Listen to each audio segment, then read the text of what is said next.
All right, everyone, welcome to today's episode of Words of the Wise. Today I have Chief Oberg from Kaysville PD. His 30 years experience in law enforcement, 13 years as a chief, which I really want to dive into that here in a little bit. Two master's degrees, one in public administration and the other in criminal justice. And most recently, he was appointed to represent Utah's governor on several statewide criminal justice commissions. And I know that there are a few other things in there that I missed. So I really want to let Chief take the floor on this one. But welcome to the show, Chief Oberg. Thank you so much for being here today. I really appreciate it. Well, thanks for having me, and I really appreciate what you're trying to do in just the space of wellness in law enforcement. I think it's a big deal, and I want to commend you on that. Thank you. I really appreciate that. It's really interesting.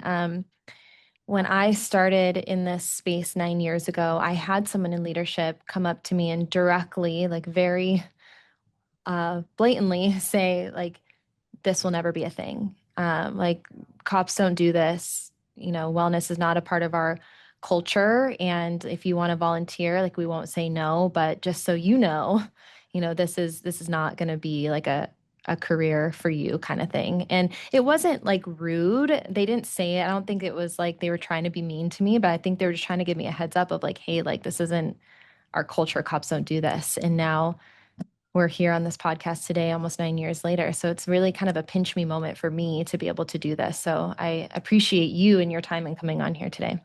Yeah, absolutely, and I would say it's becoming a big part of our culture. It's key Mhm. these days for just retention of officers. Yeah.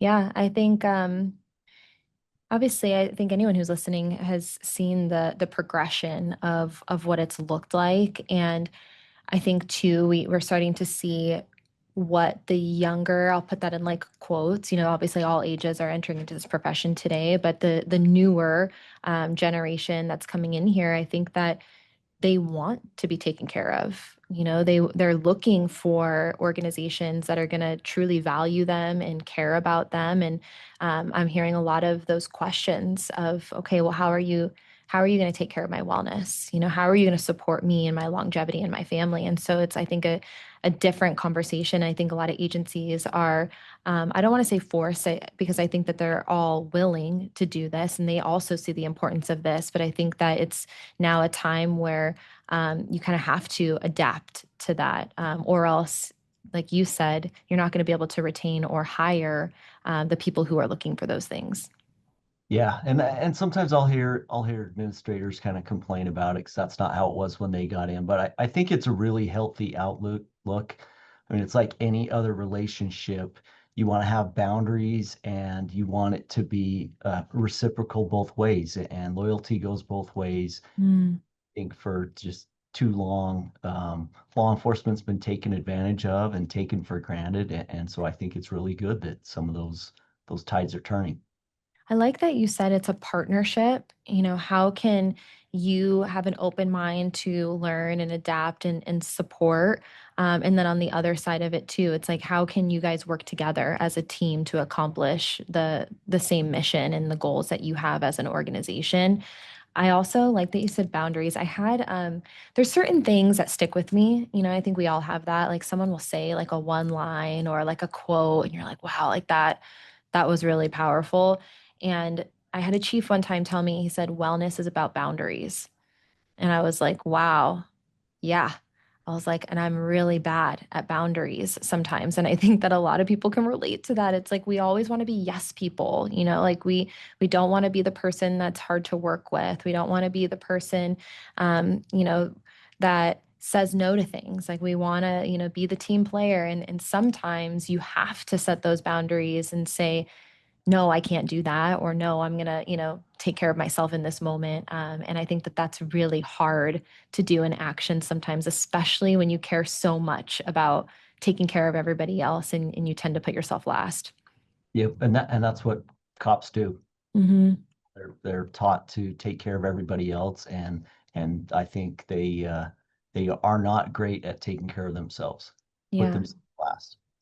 Well, I wanted to ask you about this because you've been chief of police for almost half of your career. When I saw that, I had to ask you, I was like, is this right? Are these numbers right? You've been in this career 30 years, 13 of which have been a chief, which is a long time. So you promoted early or quickly. And now you've been in this executive position for 13 years, which a lot of chiefs don't, I don't want to say don't make it that long or don't last that long, but it's usually, maybe 5 to 7 years that we're seeing. How did you prioritize yourself? How are you able to kind of set those boundaries to be able to have not just a long and successful career, but to be able to be in a chief position for as long as you have? Well, I did not do a good job of that for a long time. And I was never really sure how long I was going to stay in the business. And so I was always trying to fit as much of my career into a short amount of time as I could because I Mm. was never, you know, committed to, okay, I'm going to do 30 years. And I was always, well, I'm going to do it till I'm not having fun anymore. But in that time, I want to do as much as I can. So I felt like I was fortunate in that I had a full career at like 10 years, I felt like. And then I promoted to sergeant and lieutenant after that. And um, lieutenant to me, I think is the worst job in police work.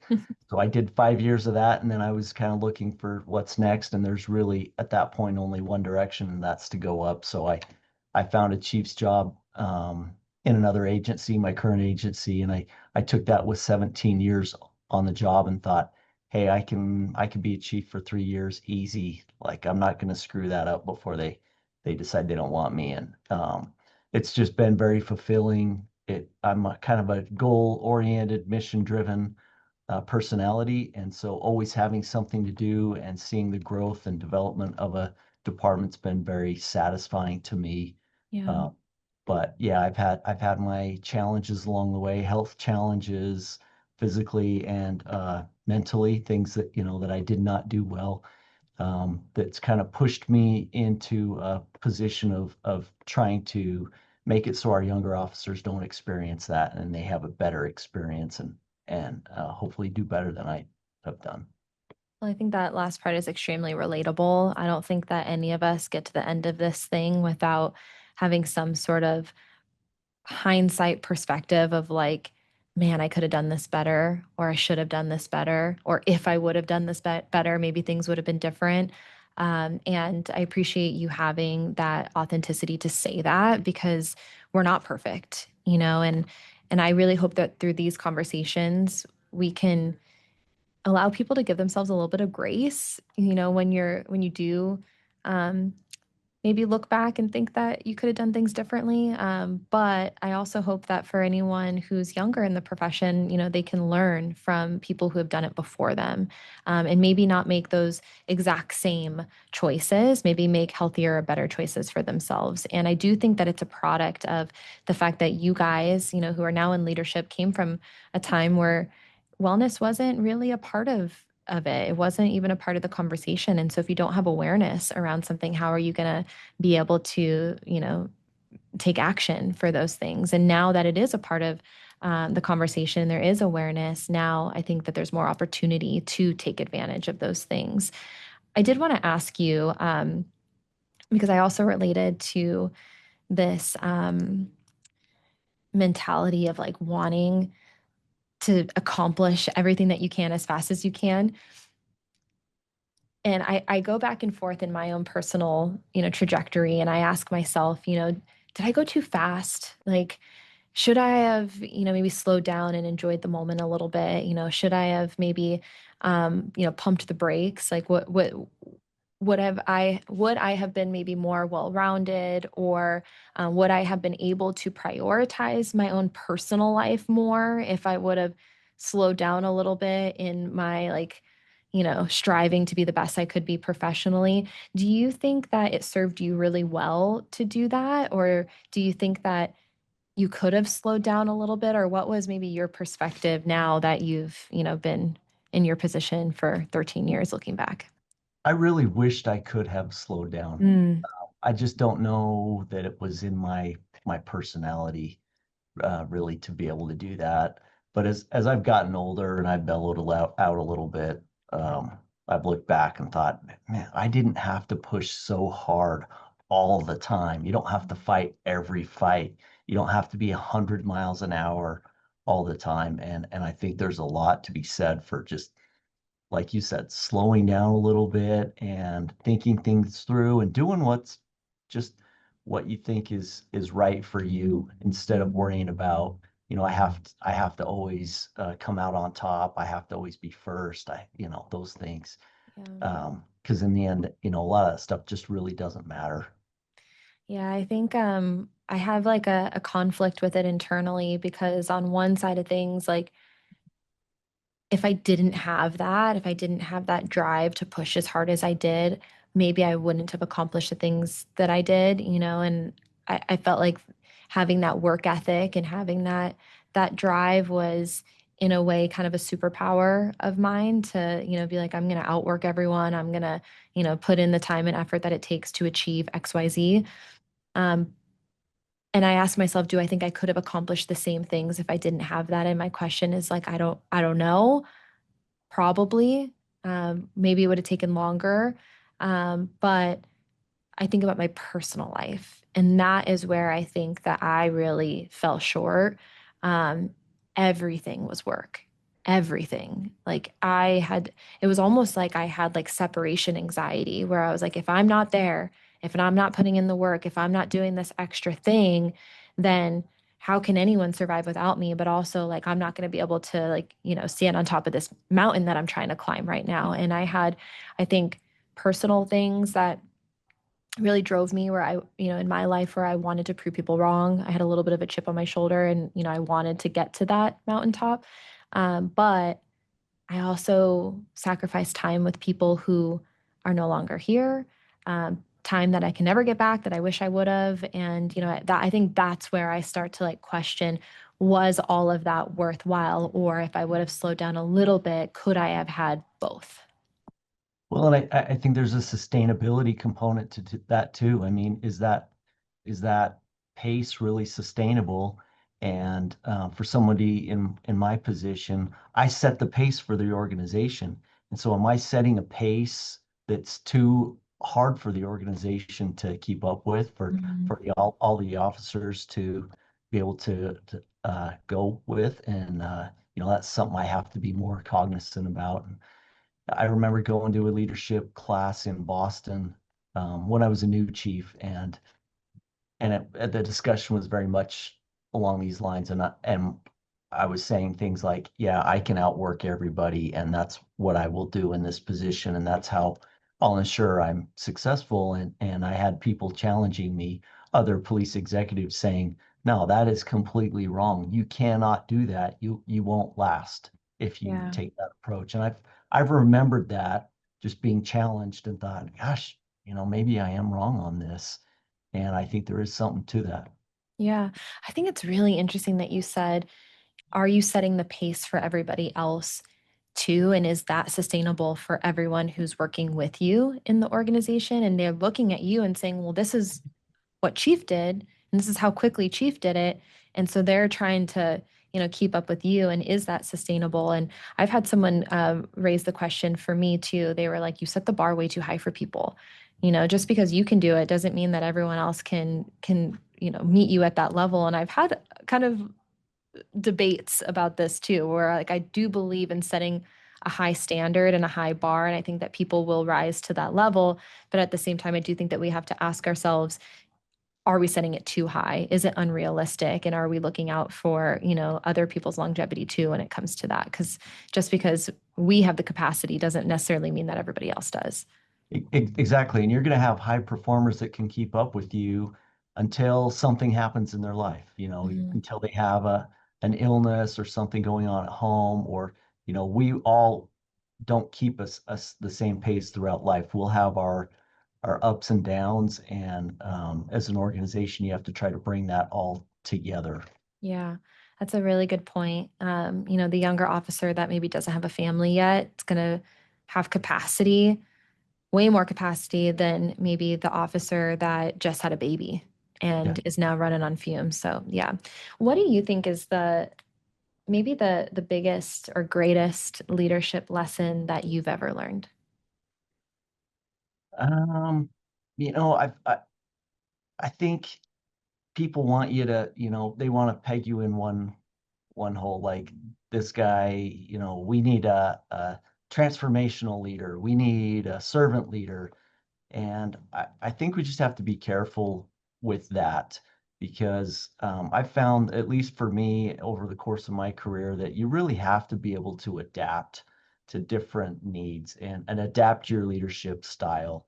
So it's tough to say this is what I do and this is how I'm going to lead and what I'm going to do because it doesn't always work. And you have to Mm, kind of have an adaptive leadership mindset and philosophy and skill set and be able to look inward at yourself and decide, well, what is needed in this circumstance? What does my organization need right now?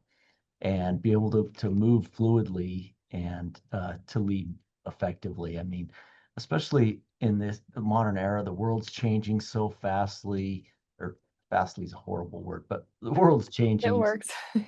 so rapidly, and especially law enforcement, with everything going on, it seems like for the last 10 years, we really have to be able to adapt and be on our toes and change our organization's direction and the industry as a whole, how we were responding to things and how we are leading this business.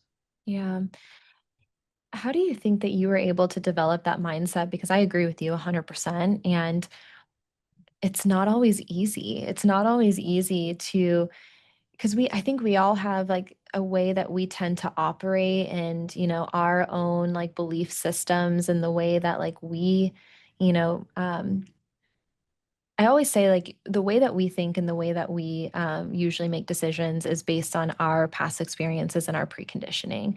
And to be able to have a mindset of like maybe the way that I do it isn't the best way. Maybe there's a different way. How can I be considerate of other ways of learning or doing things? How can I evolve as a person? Do you think that that was something that you learned over time, or do you feel like you always had kind of that growth and learner mindset? I've always had that growth mindset, but I think putting myself in challenging positions to where I'm not gonna thrive as well. Mm. It's definitely kept me humble and given me more of that mindset. Like coming in as chief, I had an idea of what I wanted to do and how I was gonna do it. And some of that worked out great and some of it didn't. And that was on me. And I had to look at myself like I'm gonna have to change this approach and I'm gonna have to be the one to change. I can't change the entire organization. That's not right. I have to make some changes myself. Mm. And I've had to, do that a lot over the 13 years as this organization's grown and changed and our demographic has changed within the organization. And, you get different city managers, different mayors, different council people that all expect something different. And you just have to be able to adapt and grow. Yeah, I like it. I've said this a few times on the podcast, but I think the biggest flex is to be able to always be a learner and be teachable. I think that anyone has experience working with someone who's not teachable. Like, how difficult is that, like, to try to get through someone that's so set in their ways, where they're not willing to like consider anything different. And so I think that it's a really big asset to have that mindset of like, hey, like, I'm teachable, I'm trainable, I want to grow, I want to learn, I don't want to be like I was yesterday. I want to be, that 1% rule a little bit better every day. And how can we get there? And I like that you said that you put yourself in uncomfortable situations where maybe you're not the best at it. And I think that I even like when you said that, like I almost had like this like reaction physically because I think it's so scary. Like no one wants to do that. No one wants to go into a position where you're like, man, I'm a little bit out of my depth here. Or like, man, people are going to look at me and think I suck at this, and it could be something so simple as like, you know, maybe you haven't worked out in a while and now like you don't want to be the person who sucks in the gym or whatever. But I think that we have to do that. We have to put ourselves in these positions where we do have the opportunity to grow and maybe be a little bit uncomfortable and like be comfortable with being uncomfortable. Yes. Yeah. Like you mentioned, I'm on some of these commissions right now. So the governor put me on three commissions to represent him. right now. And it is just like I get in there and I have to spend all this extra time and I don't know what I'm doing. And we're supposed to right now take positions on legislative bills, and I'm just, I'm not great at that. It's not my favorite thing, but I do think, in the end, it will be good for me. And some of where I learned that is putting in for positions throughout my career and not getting them, and then being put on giving a different position. And some of those positions that I really resisted and I really didn't want to do, ended up being the ones that I got the most growth out of. Yep. And so try to be mindful of that and remember that and think, well, I didn't want to do that particular thing, but what I got out of it was huge. Yep. And just hope that that continues along that same pattern. Well, I think there's resilience in that, to like not be good at something, but to do it anyway and to keep going until you are better at it and then keep going until you're good at it. Um, I I had someone tell me when I was younger, and I was a mess when I was younger. So like they were super valid when they said this, but um, they came up to me. I was complaining about something, and I think the caveat to this was like she was a friend. Like she was someone I think that she was a mentor. Like she was very successful. We were both professional skydivers at the time, but she was like Red Bull. Like she was like pinnacle, like one of the only Red Bull athletes at the time. Like everyone looked up to her. And she came up to me and she goes, Paige, you're really bad at being uncomfortable. And I remember that moment of me like kind of being taken aback. And I was like, what? And I like simmered on that for a while because at first I was defensive. I was like, what? Like, no, I'm not. And then I realized, like, yeah, I am kind of bad at being uncomfortable. And so from that moment on, I kind of took it upon myself of like, how can I get comfortable being uncomfortable? Because life is always going to be uncomfortable. There's always going to be things that like, where we feel like we don't really know what's going on, or maybe we don't like what's going on. And so I tried to take it upon myself to like sit with the discomfort. And even like this podcast, I am not a public speaker. I like when I public speak, I like black out. Like I don't know, I don't know what to do with my hands. Like, I get really shy and nervous and anxiety and all the things. And I wanted to start this podcast because I had a mission behind it.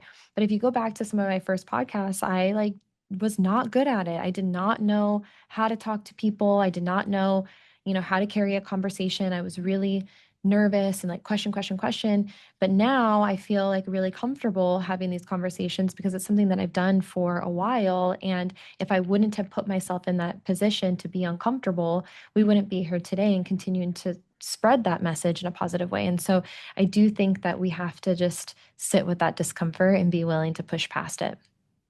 Well, and you said something that I don't know if you've talked about on your podcast before, but having that person in your life that was willing to tell you that is such a huge deal, Mm.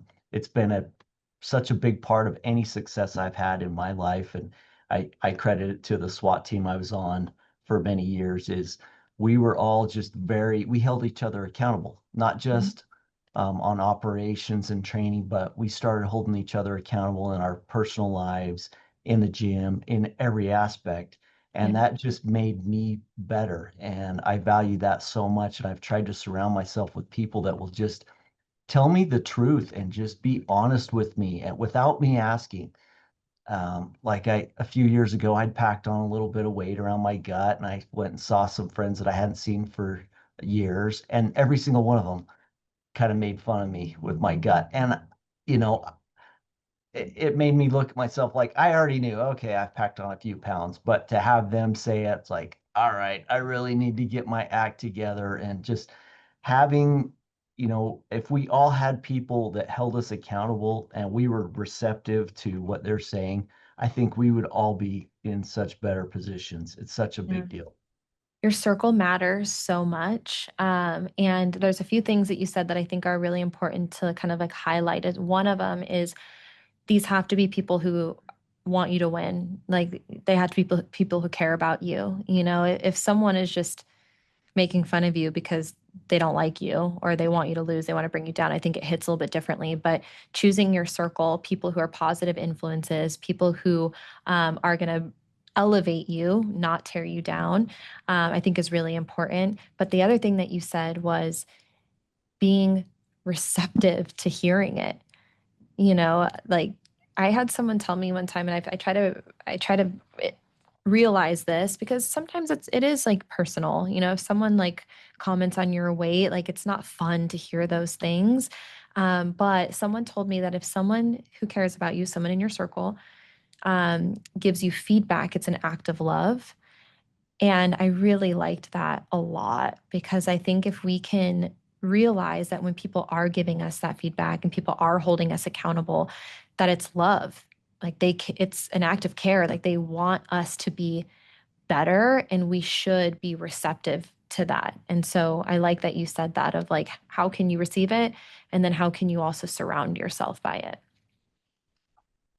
You talked a little bit about wellness being like spokes on a wheel, and I was hoping that you can explain what you meant by that. Yeah, I think that, wellness is just kind of this big analogous term and, but there's a lot of components to it. And you can't say that you have a wellness program if you just send guys to the gym. You know, Mm, there's spiritual, financial, physical, mental, emotional. There's a lot of spokes on that wheel that we need to try to cover if we're trying to establish an environment, a wellness culture, mm, which is something I think in law enforcement, that's what our goal needs to be, is to establish a culture of wellness because I can't go to the gym with all of my people and make sure they're working out hard, or I can't go to therapy with all of my people and make sure they're really working on what they need to work on. But I can create that environment that's conducive to it. And not everybody's going to be great at all of it, but we should be worried about our people, all of their components of wellness, the financial, what can we do to help our officers be financially well? Because if they're not, um, are they going to leave the organization, the industry? Are they going to, it just adds to their stress, adds to their problems, which can threaten their ability to be a good employee. And I talked to years ago, I talked to I don't know, he was an executive, I think, with Riverside County Sheriff's Office, and he talked about when he was coming up, the senior officers grabbed him and said, "Hey, no, this is what you're going to do with your money. You're making a lot of money now," and they set him on the path. And and then the housing crisis hit, yeah. and so what did he do? He grabbed all his youngsters. Okay, you guys are all going to go buy houses right now because houses are cheap and they're not going to stay like this. And, they had that culture within that organization to help their officers become financially well. And, I wished I had had that early on in my career. And so we need to try to bring things like that to our people. And I mandate, mental health checkups for my officers twice a year and you know do some of those things to try to I can't make an officer go in and talk about what's really bothering them, but I can create the opportunity Mm. and the expectation. Spiritual wellness, I don't know, that's a tricky one with work because you're maybe getting into religion, and so I don't really touch that one much, but I try to touch on all the others, and at the same time try to lead from the front on that. So I'm always going to be the first one to get my wellness checkups in.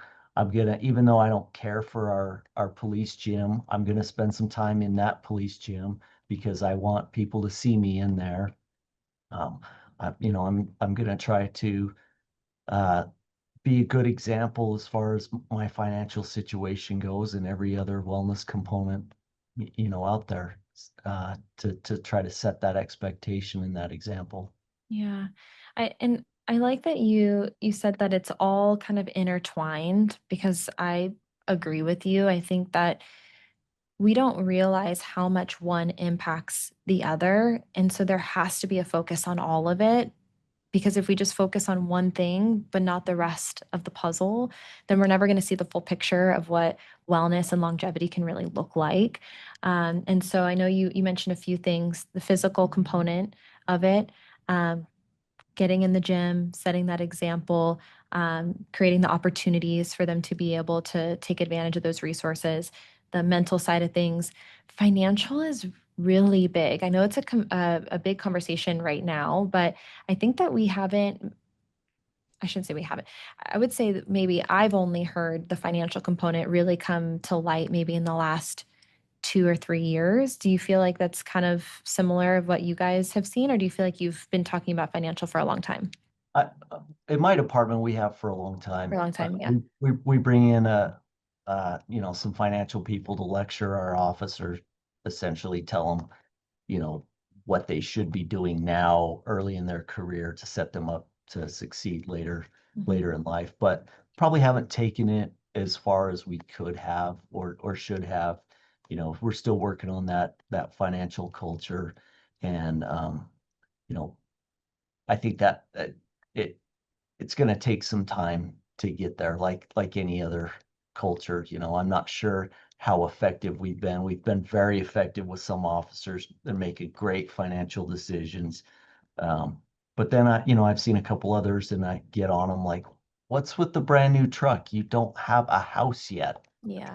You've got this backwards. You're going to be paying. You got $100,000 truck in your driveway, but you don't have a house." Yeah. Man. So yeah, we've still got some work to do. Yeah. I think I always say it's not a jet ski, it's the Titanic. It's going to take time to like turn, and to change directions with things, but I'm really excited about the conversation that's happening. And I love that you said culture a few times in that of like, how can this be a part of the foundation and which you then put building blocks on top of, like all of the programming, those are all just things that you're putting on top of the foundation that you build, and having that foundation and the receptiveness to these things, I think is really the first step. How can, um, I always say like awareness, education, action. How can you create that culture, that awareness, that conversation? Then the education is more of those resources. What are the things that can be done on top of that? And then how can we then take advantage of it and implement those things, whether that's organizationally or personally? And I like that you said that you can't make people do it, but you can create the opportunities for them to be able to do it. And I always think about the starfish story. Have you heard of this I starfish don't, story? I've said it I a don't couple know. times, but I like it a lot. It's this idea that it's like a story of this little boy. He's walking on the beach, and there was like thousands of starfish that had washed up on the beach. And there's this fisherman, and he's watching this little boy like kind of toss these starfish back into the ocean. He goes, "Hey, kid, what are you doing?" And he's like, "I'm saving these starfish." And he goes, "You do know that you can't get all of them, right?" And the kid's like, "It's okay, just one at a time." And just one at a time, he's tossing them back. And so I like to think of that a lot. It's like you might not be able to get to everyone, but one at a time is worth the pursuit of getting to everyone eventually. Exactly. I like that. Yeah. Do you think that there's a lot of, just from your perspective, do you think that there's a lot of box checking? You said this earlier of like, you can't just have this one thing and then say you have a wellness program. Do you think that there's kind of box checking, or what are you seeing? Yeah, I do think some departments are just checking a box. Some departments haven't bought into, Mm, some things. Like in Utah, every department is required by state law to provide mental health resources to their officers, mm, officers, their families, and even retired officers. But I do see some departments kind of checking a box, and this latest company that we've signed on with to provide those services to our department. We've only been with them, I don't know, like 6 months, and they came back to us after the 6 months, said all of your officers have done their 6 month check-in. I that's said, great. good. But they're like, we've got to give you guys an award or some kind of recognition because we've never seen that. And That's to me, great. that's just insane. Like it is not that hard to do these days, or to make your people do that. If it's something that you really care about, you'll make it happen. And Yeah.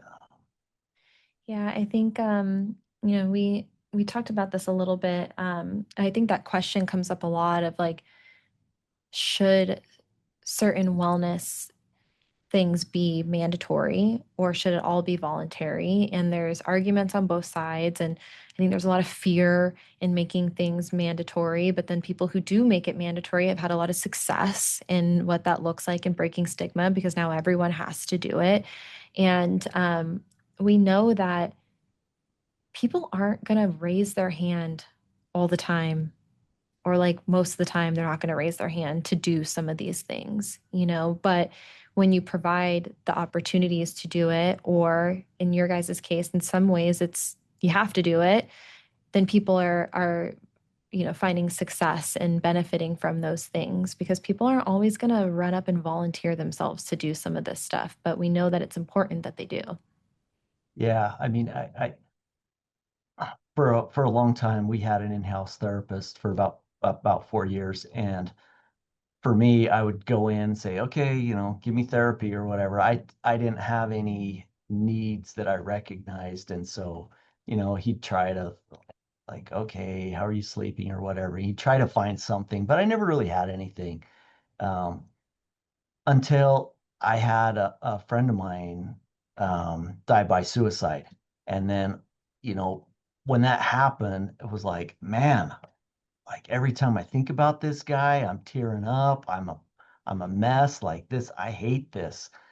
And I thought, well, I've got this guy, so I walked in, and at that point, you have that relationship, and the resources there. It's been established, and it's Yeah. easier because you've been in there. And even though we didn't talk about anything therapy related in the past, I was able to go and say, man, I just, this just happened and I'm struggling. And, he was able to actually help me through that, which I am grateful. And it kind of told me, yes, I think mandatory is the way to go because like in my circumstance, if it wasn't mandatory, I never would have seen this guy prior to. And then when I needed the help, I probably wouldn't have gone back. I would have just done like what I've done the rest of my life and just, you just power through it.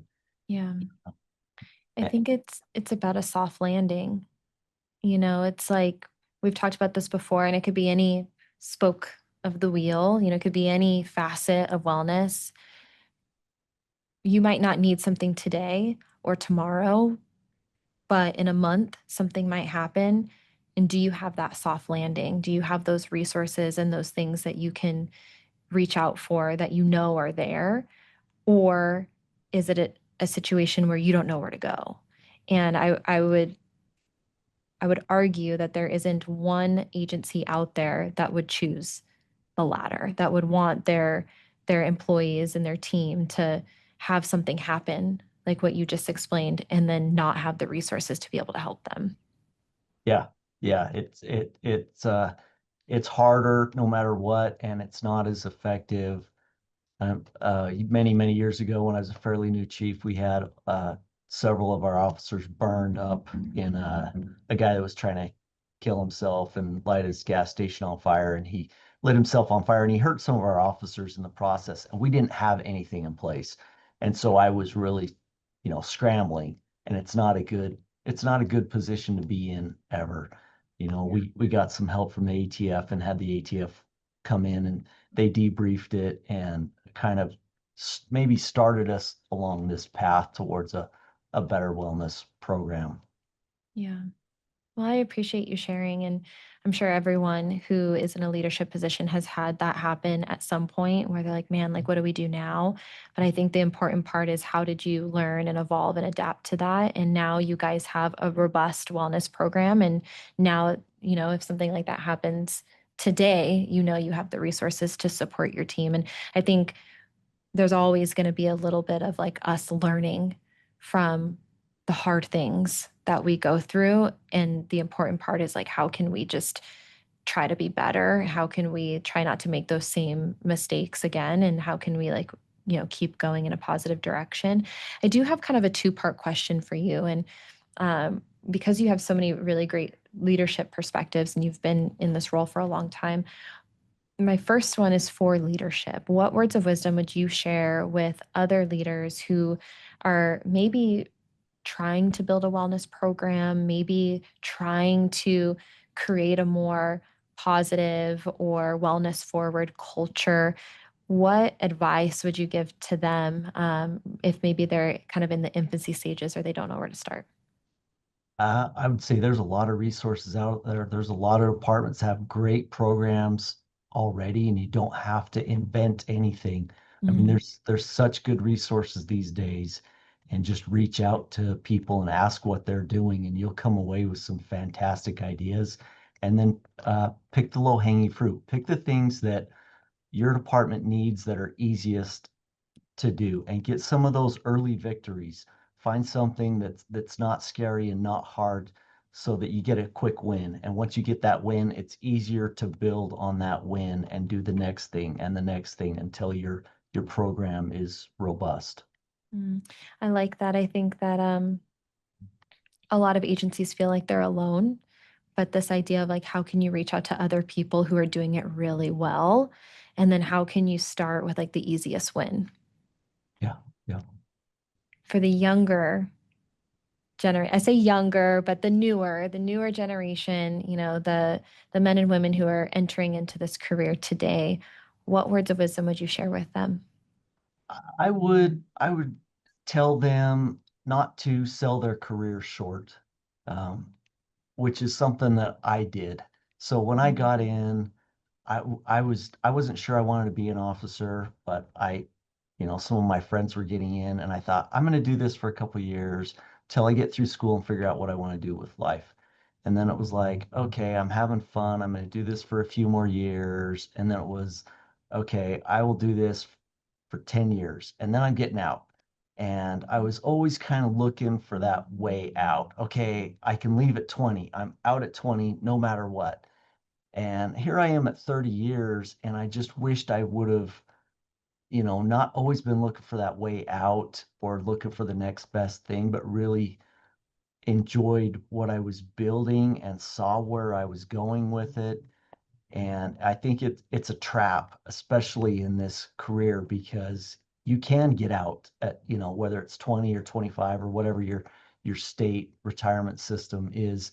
And guys and gals set that as, okay, this is what I'm going to do, because then I can leave and I can take my pension, do something else. But I think we forget why we got into this business in the first place. And yeah, we start to look at it as a job. We look at it like, oh, this sucks. I have to go to work. But you do that with any job. And I think that this is just a great job.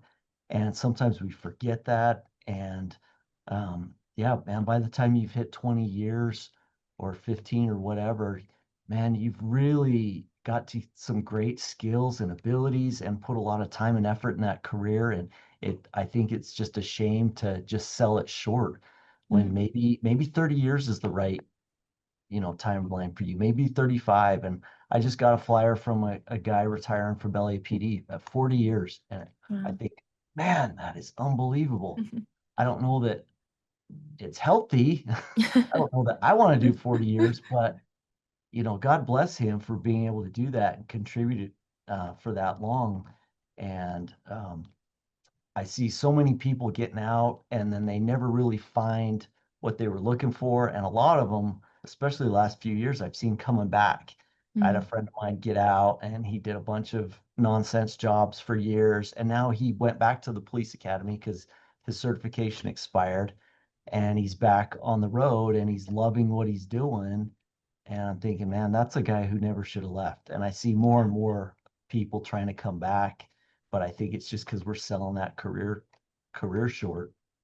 If yeah, you, you know, if you're gonna punch something and you really want to punch something, say to see how hard you can hit it, you don't barely hit it. You're trying to drive all the way through it.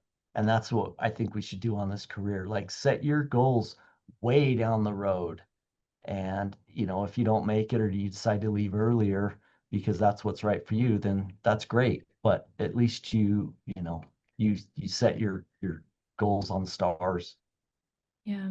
I love that. I love those words of advice. And I really appreciate your time. Thank you for coming on here and talking to me about wellness and leadership. I really actually had a lot of fun. So thank you. Thank you. I had fun too. Of course.